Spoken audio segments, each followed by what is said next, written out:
The concept of Western civilization is as important today as it's ever been.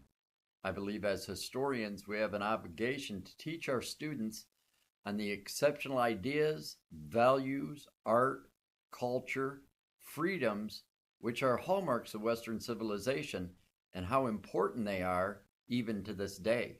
In the article Reflections on Ancient and Modern Freedom by Alexander Rosenthal Pubel, he explains it this way.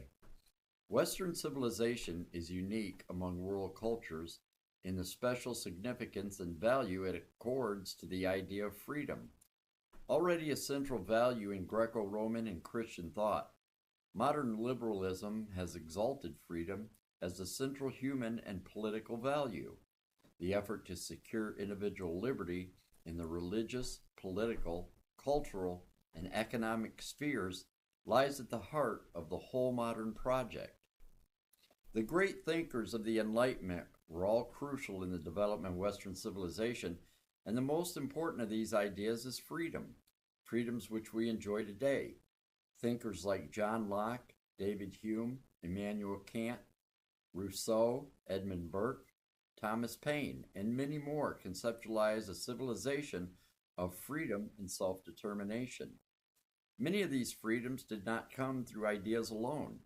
Much of these freedoms had to be fought for in order to obtain. For America, it was through the Revolutionary War, but before the war, the people of America had to learn the ideas of these thinkers. What exactly is freedom, and how do we go about achieving it? While we understand freedom and self-determination today, it was not that way in the 1700s, because the majority of the people had always been ruled by a higher authority, such as a king. And in America, before the Revolution, it was King George of Great Britain.